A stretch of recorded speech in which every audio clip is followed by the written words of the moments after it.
جناب اسپیکر، بڑا عرصہ ہو گیا ایک بات ہم مسلسل کہہ رہے ہیں کہ جب طوفان ہو، آفت ہو، زلزلہ ہو، سیلاب ہو تو قوم اکٹھی ہو، ایک ساتھ ہو، ایک دوسرے کے دکھ درد میں شریک ہو اور اس پہ سیاست نہ ہو۔ سیاست کے لیے اور بھی بہت وقت ہے، بہت ٹائم ہے اور کہنے کو بہت کچھ ہے، لیکن سیاست ایسے موقعوں پہ خاموش ہونے چاہیے۔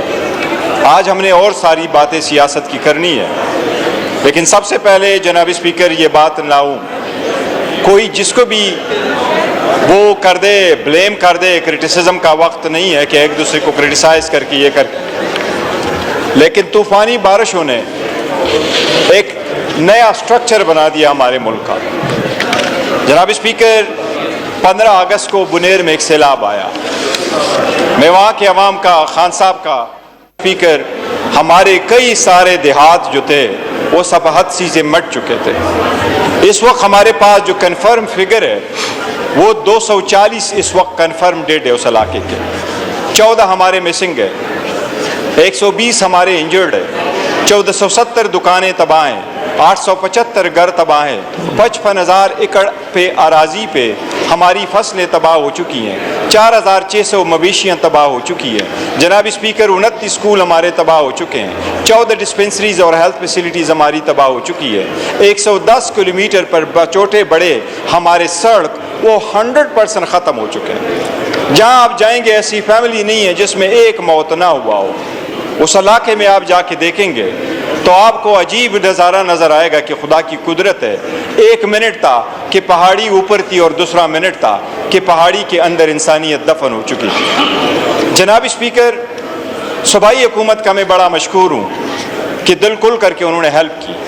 میں پاکستان کے ہر پولیٹیکل پارٹی کا مشکور ہوں جنہوں نے کھل کر کے ہمارے لوگوں کو دلوں سے گلوں سے لگایا۔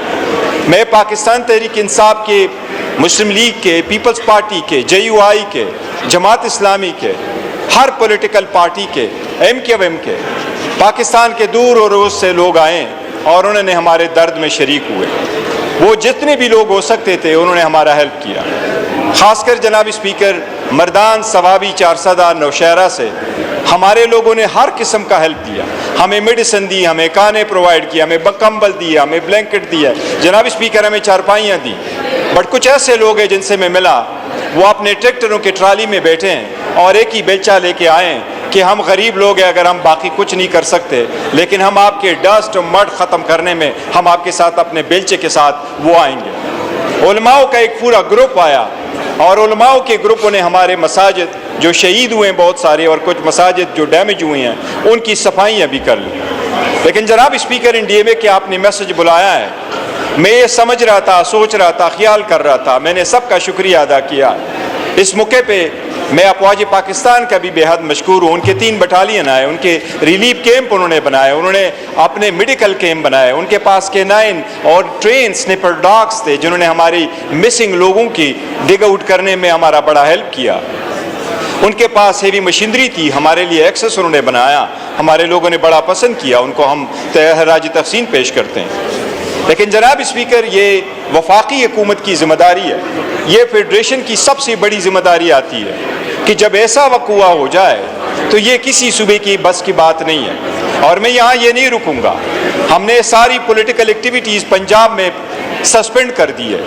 آج بھی ہماری پارلیمنٹری پارٹی کی میٹنگ ہے اور سب نے ان کے لیے نہ صرف دعا کی ہے بٹ ہم نے ہدایات جاری کی ہے کہ سارے لوگ اپنے حلقوں میں جا کر اور ہماری ساری پارٹی کے ورکر لوگ جا کے پنجاب کے کونے کونے میں جہاں نقصان ہوا ہے ان لوگوں کا ہیلپ کرے اور ان کے درد میں شریک ہو اور ان کے ساتھ ہمدردی کا اظہار کرے جو ہیلپ ہو سکتا ہے۔ جناب اسپیکر، یہ جو میں عرض کرنا چاہ رہا تھا، NDMA کی میٹنگ ہونے جا رہی ہے، آج ہمارا اور سیاسی معاملات ہے، وہ ہم ابھی آپ کو ان منٹ بتائیں گے، لیکن جناب اسپیکر، وفاقی حکومت کی بڑی ذمہ داری ہے صوبے کا ہیلپ کرنا، اور یہ آپ صوبے کا ہیلپ نہیں کر رہے جناب اسپیکر، یہ آپ لوگوں کا ہیلپ کر رہے ہیں، اور ایسی صورتحال میں آپ اگر لوگوں کے ہیلپ نہیں آئیں گے تو کس وقت میں آئیں گے؟ جناب اسپیکر، NDMA کا میں اسپیسیفکلی ذکر کروں کہ میں نے آپ کو سارا بتایا کہ ہمارے کتنے لوگ زخمی ہوئے ہیں، کتنے لوگ ان کی ڈیتھ ہوئی ہے، کتنا انفراسٹرکچر ہمارا تباہ ہوا ہے۔ اس میں آپ کو چیزیں گنواتا ہوں۔ NDMA نے، وفاقی حکومت نے ہمیں ان چیزوں کے علاوہ اور کچھ بھی نہیں دیا، اور ہمیں کیا دیا؟